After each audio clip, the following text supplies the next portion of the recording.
Welcome back to Autoimmune Adventures. Today, we're excited to have our very own co-host, Stacy Griffin, joining us in the spotlight. Stacy has had an incredible journey from teaching at the university and later at middle school to navigating life with autoimmune disease and ultimately transforming those challenges into a mission to help others. She's the creator of the Ash Rise and Alchemy frameworks designed to help people rise from loss, trauma, and illness and turn struggle into purpose.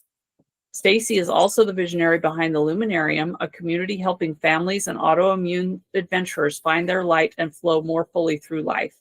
We can't wait to hear her story, her insights, and all the wisdom she brings from her experience as a teacher, coach, advocate, and autoimmune adventurer. Hi, everyone. You already know me, so I'm not going to take a lot of time to introduce myself, but I'm happy to be here today. So I have to take credit for this episode happening because we were talking about what episodes we should bring on, and I thought, oh my gosh, Stacy has a really remarkable story, and she has so much wisdom that she can share, so much light that she can shed on some of the experiences that we as autoimmune warriors face. And so I brought it up, and they agreed with me. So here we are, and we are so happy to be focusing on her today. So Stacy, you started out as a teacher, but you had to step away from that when your autoimmune issues became so challenging that you weren't able to stay in the classroom. Share with us a little bit, if you would, about how that experience shaped the path that you are on today.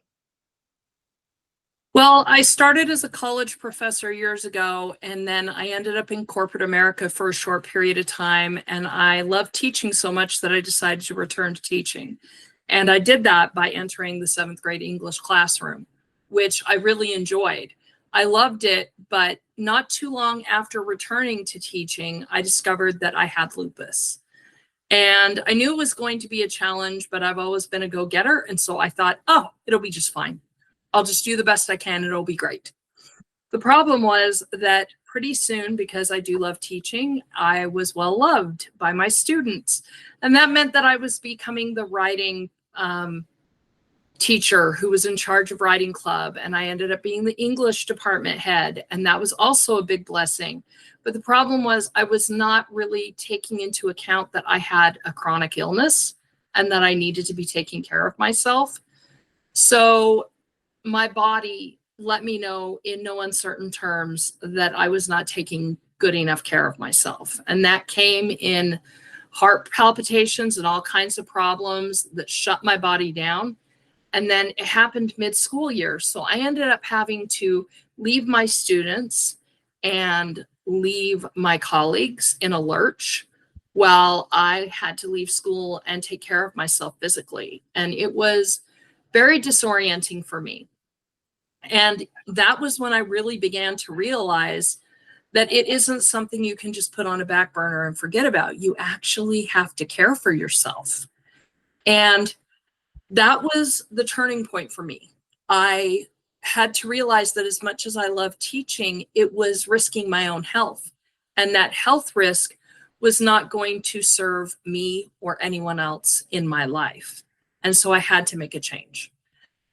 And that change involved me figuring out how to move forward. The answer for me specifically was to begin working with Kohila Sivas, who is a holistic neurogrowth learning success coach mentor.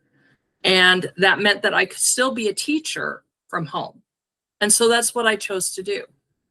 I think one of the struggles that we come across as people with chronic illness is that we have these desires, these things that I spent years getting my education to be a teacher. And then suddenly I found myself in a situation where my body was not going to let me do what I needed to and what I had trained for. And so I had to transition. I had to work with teams in a way that I physically could do it. So that was basically my journey, is that my body gave me a hard stop and I had no choice but to change. And coming from a sisterly standpoint, that was a heartbreaking transition to begin with. You love what you're doing now, and I love that you're doing it too. But while you were coming to terms with your doctor saying you cannot keep doing this, that was heart-wrenching. And that's why we brought it up in our podcast before. Sometimes when you are living with a chronic illness, you might have to make some pretty massive changes in your life. And one of those might be a complete shift in your career. And it's turned out to be a huge blessing for you. But that right there is an example, and why we bring it up, that when you advocate for yourself, sometimes that means you have to change something you've been doing that you love. I mean, when you think of advocating, sometimes you think of like, well, I don't want to do that, or I can't do that, or whatever. But this is something you wanted and you loved and you were so good at it, and you had to shift. And I love that you were flexible enough to do that. But that was a heart-wrenching time for you, I remember. I do too. And I remember how excited I was for you when you found Kohila and her program, because I knew how much you loved teaching, and I was excited for you that you had the opportunity to do it from home. And kind of along those lines, when you discovered Kohila's blocks to flow approach, how did that open the door for you to kind of reimagine what education and coaching could look like for you? Well, the reason that this matters is fairly simple. I think that when we have chronic illness, we have these blocks in our mind where we believe our life is over. Our life is over. It's never going to be good again. And that's a block. And if we allow ourselves to look at it as something new instead of something that's blocking the way that we want to work and move forward, then we're able to flow either around it or remove the block entirely and just realize that everything that really matters in life will happen if we make space for it. And that's what I learned from Kohila, is that we have to have that forward momentum in our life. And the only way we can achieve that is if we have a good attitude. So as we know, one of our big 6 is growth mindset. And that is pretty much what holistic coaching is teaching people how to have that growth mindset and how to give them a neurological, like an in-brain way of understanding in our body what we need. We can't control our nervous system if we don't control our mind first. So that's why meditation works. It doesn't work for everyone the same way, but meditation can be a very good way to focus in on that. What I do as a coach is I train people how to use their growth mindset at a neurological level. So I teach them how to train their brain, how to use that neuroplasticity to deal with the things that are going on in life. And so when everything happened to me physically, that was why meeting Kohila Sivas was so important for me.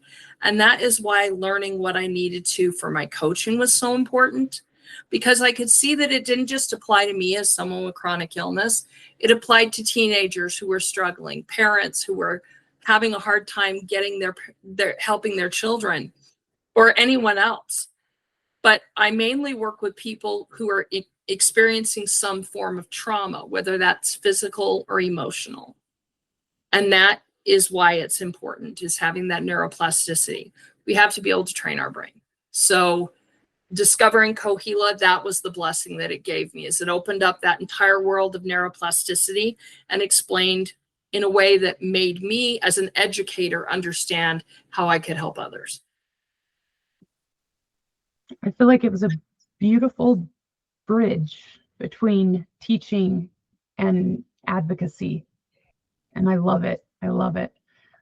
So when was the moment that you realized that your work with teens and parents wasn't just about school and test scores, that it was more about advocacy and healing? I think I've known that teaching was advocacy from day one.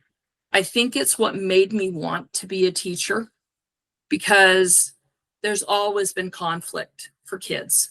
When I was teaching college, it was the conflict of, I'm not with mom and dad anymore, and I don't know how to do laundry, and I don't know how to write a paper, and all that panic.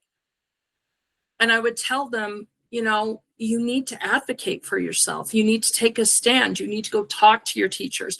You need to call mom and dad. You need to have these conversations. Advocacy is about not being scared to say what needs to be said. And so often in life, people just don't know how to do it. So as a teacher, I would help my students advocate for themselves, whether it was educationally or even in their personal lives. The education system that we have in this world does not suit the individual needs of the child. We are living in a world where your whole self isn't even looked at, okay? So one of the things I learned from Kohila was that it was important to look at a holistic view of a person. If we were able to do that in schools, that would be great. But it's really hard when you're one person in a room filled with 30 kids to approach it from a holistic standpoint. So for me, what really mattered and what led to advocacy and healing for myself was what I then learned to put into my coaching, was that you need to stand up for yourself. You need to have belief in yourself, and you need to have an understanding of how to get the things that you need to be happy. And whether that's coaching or that's chronic illness, it's the same road. And so I love that you compared it to a bridge, because it really is a bridge. Regardless of which side you are on, we're all going in the same direction, which is trying to get the things that we need to be successful and to move forward in life. That's what advocacy is for. And so as someone with chronic illness, being able to know how to advocate for yourself, with your friends, with your family, with your medical practitioners, all of your medical doctors, and the different people that are helping you, if they don't know what you're experiencing, then they can't help you. Just as much as if a teacher doesn't know what is wrong, they can't help you. So it just kind of all comes together in a beautiful whole. I wanted to add in, as you were talking about, that the education system doesn't look at individual child as a whole. Neither does the medical system. No, it doesn't. Right? They Neither does cookie the cutter medical us. system. Right. And they say, okay, you go to this doctor for this, and this doctor for this, and this doctor for this, and this doctor for this. And when you have chronic illness, you can ask Becky how many doctors she has. Like, how many doctors and how much coordinating it takes to make sure that each of them has the information they need to help you. That is why we have this dream of having an autoimmune center where people can come and they have all those doctors in one place, and those doctors can meet together and they can talk about patients as a whole.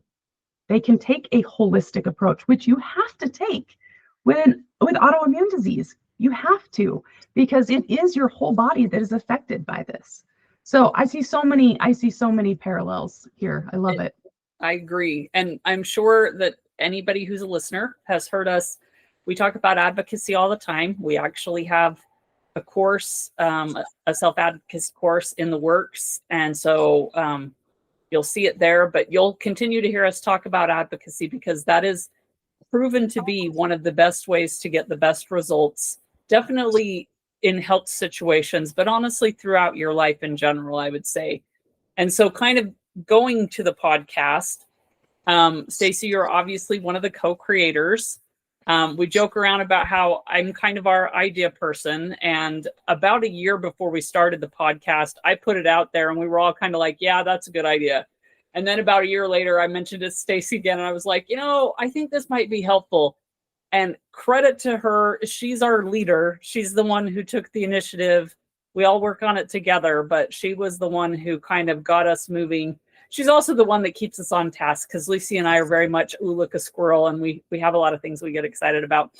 And so she puts her teacherness to use with us as well. But really quickly, could you tell our audience how your personal journey with autoimmune disease gave you this insight for helping others and having this desire to help people with autoimmune disease through this podcast? Well, I think that one of the big things for me was that autoimmunity completely disrupted my life. And I thought, if it does this to me, it does it to anyone who has this experience. And as a teacher, my automatic reaction when there's disruption is to try and return things to a state of normalcy. And then I realized I can't do that with autoimmune disease. There is no normalcy. So what do I do? And so I started to think, okay, when something happens in life that's really hard, how do I deal with it? Well, I go to my people, and I have people, but there are people that don't have people. And how did I know that? I knew that from years of working with teenagers who felt like they were alone in the world, and then spending hours online in different groups, listening to the people say, I just got diagnosed with this and I don't know who to talk to about it. And I have no one, I have nothing. I am alone in the world. And I didn't want people to be alone. So when Becky said, hey, it might be cool if we did this, I was in a place because of what had just happened to me with losing my ability to be a teacher full time.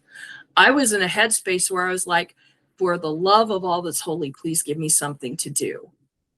And I saw this as a way to move in a direction that would not only help myself, but more importantly, would help other people, because that's where my joy comes from, is helping other people. It doesn't come from making life great for me. So because of that, when my life got disrupted, I began to understand that anyone with that any kind of diagnosis would be disrupted. And that disruption led to a need for something to be done. And that's where the podcast came from, was I had to pour that fierce desire to serve somewhere. And this is where it felt like it belonged. I think I also realized we needed a space for different people to be seen and heard, and the podcast and my personal experience and the personal experience of the two of you, it only made sense. And if I'm being selfish and honest about things, any excuse to hang out with the two of you was great with me. So I was very on board with it. I think we've all loved that. Like, we have always been close as sisters, but I have loved so much getting together every week for our podcast. I think we're closer than ever. It's been great. I love having something that we get to do together every week regularly, and not just something that we do together, but something that we're doing for others. I love it. I love doing it together. So as you said, one of our big 6 principles is a growth mindset and a positive attitude. And you're teaching people how to get that and how to use it once they have it. And when we were putting together the podcast, you had this idea to use a mountain as an analogy. Can you kind of give us the rundown on that? How you came up with that idea? Well, Becky and I were talking one afternoon, and I said, this is like a journey. And she said, yeah, it is a journey. And I don't honestly remember which of us came up with the idea that it needed to be a mountain, but it needed to be a mountain. It's a hard climb. And when I think about the different autoimmune diseases that each of us have been diagnosed with, I think about how after a diagnosis, you're looking at, in our case, because we all have several different diseases, we're already on the mountain. I was put on the mountain by Hashimoto's. We all have our different stories as to what put us on the mountain. But then we're on the mountain, and then suddenly it's like, oh, let's throw lupus at you. So now it is one of those situations where it's a constant climb. It's never going to get easier. There are ways that we can make it more tolerable. There are ways that we can slow down. There are ways we can enjoy the view. There are all kinds of delightful and wonderful ways that we can make it more bearable, but it's not going to be easier. And that was something that's why I thought of the mountain, because a mountain is something that requires a lot of you all the time. It never stops requiring a lot of you. And so you have to become stronger, and you have to become better at climbing. And The only way you can do that is with tools. And so that's why we spend time talking about tools. And that's why we spend time talking about the climb, because we don't want people to be discouraged. Anyone who's ever climbed a mountain knows that there comes a point in time where you reach a vista where something is truly beautiful. And I have reached many vistas in my climb with autoimmune disease, where I have seen beautiful, amazing things. And probably the best example of that is my coaching career. I never would have done it had it not been for autoimmune disease. It's my silver lining. It's my wow in the midst of the crazy, because I was content with the idea of being a teacher until I retired and moved into a little cottage somewhere. And now I have this whole new life where I do very different things than I did before. And now I'm a keynote speaker, and I'm building a course, and I'm building a course with you guys. And it's just this amazing and beautiful, fruitful life, but none of it's been easy. It's been a fight. It has been a climb of a lifetime, but I'm grateful to be on it, despite the fact that it's hard sometimes. So you've helped our listeners get a pretty good idea of your own personal journey and how hard it has been to readjust and redefine your life in a lot of ways. As you're working with people, how do you help them address trauma, illness, and loss, and actually move more toward emotional and even physical healing? Well, obviously, without getting into a long coaching session with all of you, I'm going to give you just some key points. The first thing that a person has to do is acknowledge their trauma. If you don't acknowledge that it happened, it didn't happen. And if you don't acknowledge it, you can't fix it. You have to be able to also believe somewhere inside of you that the future can be better than what has happened to you in the past. Now, I'm not going to say that I'm a therapist. I'm not. I would never have made it through the different miscarriages I had, the different trials that I've had, loss of our parents, had I not had a good therapist.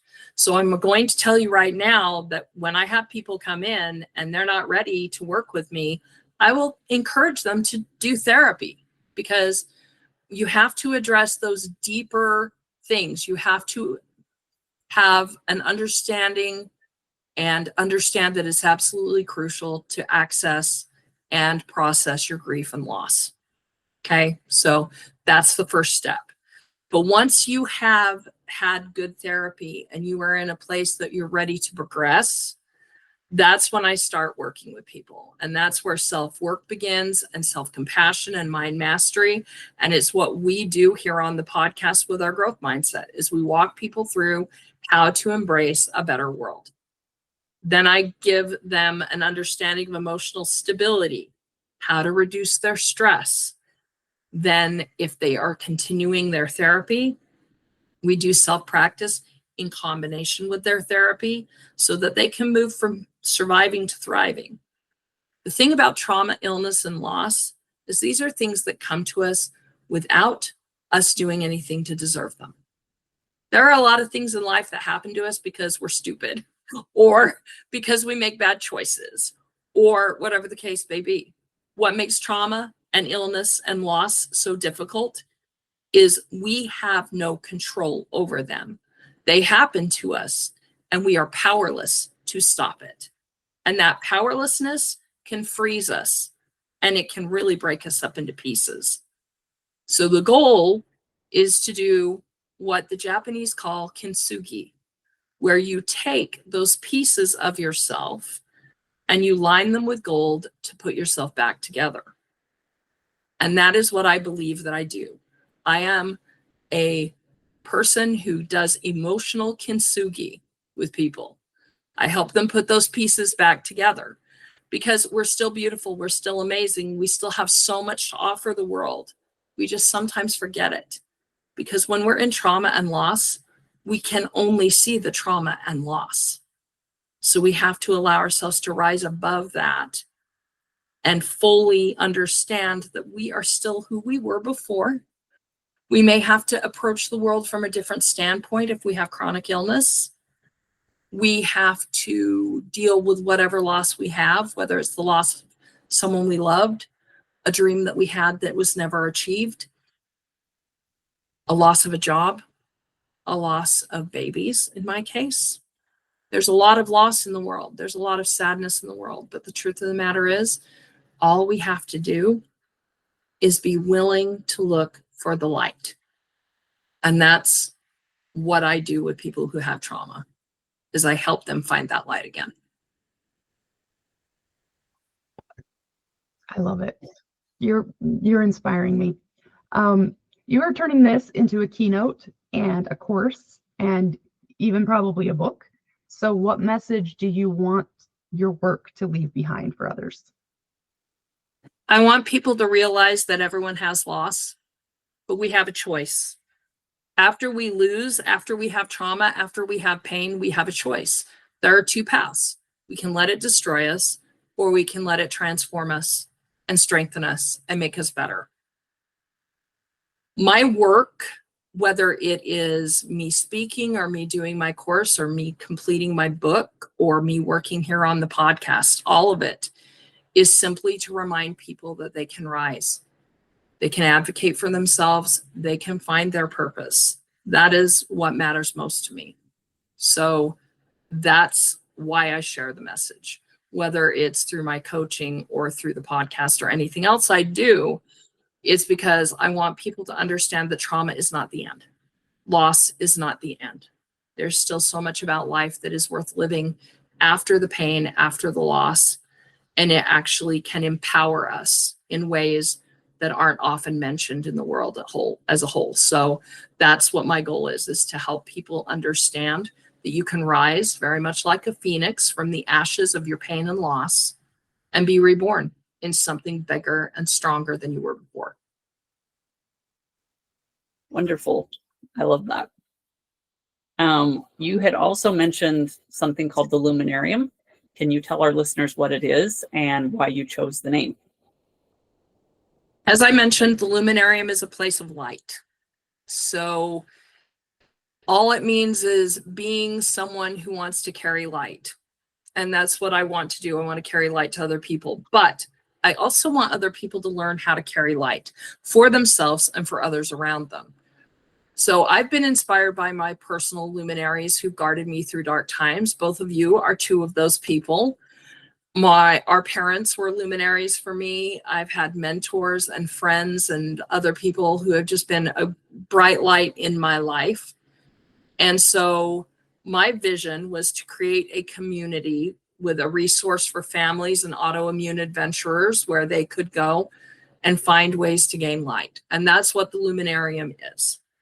So it allows people to help themselves rediscover the light within and use it to heal themselves. Okay, Stacy. So before we wrap this up, could you tell us exactly who you work with and also where people can reach you if they'd like to work with you? All right. The best way to get a hold of me is to drop me an email. It's stacy@stacyannegriffin.com.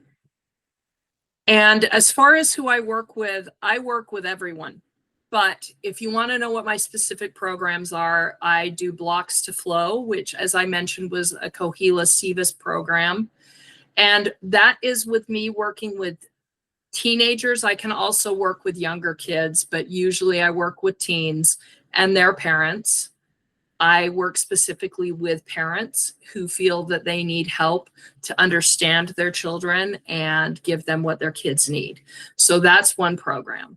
Then my own program is called Ash, Rise, and Alchemy, and it's the concept of trauma-informed connection, that you have mind mastery over your own body and mind, and you can take the trauma that you've experienced, the loss that you've experienced, and you can alchemize it, change it from what it is into something better that will help you grow.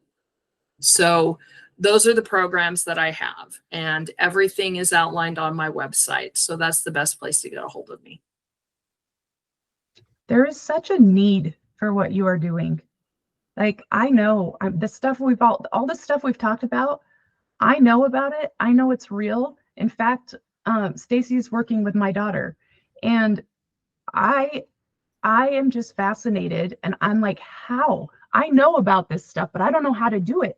You're teaching people, you're coaching people the how-to steps of it, which is what I need and is what probably everybody else needs. So I love it. Stacy, thank you so much for letting us interview you about this. Thank you for sharing your journey. And even though it's very familiar to Becky and I know that our listeners are going to appreciate hearing it and are going to find things that resonate with them.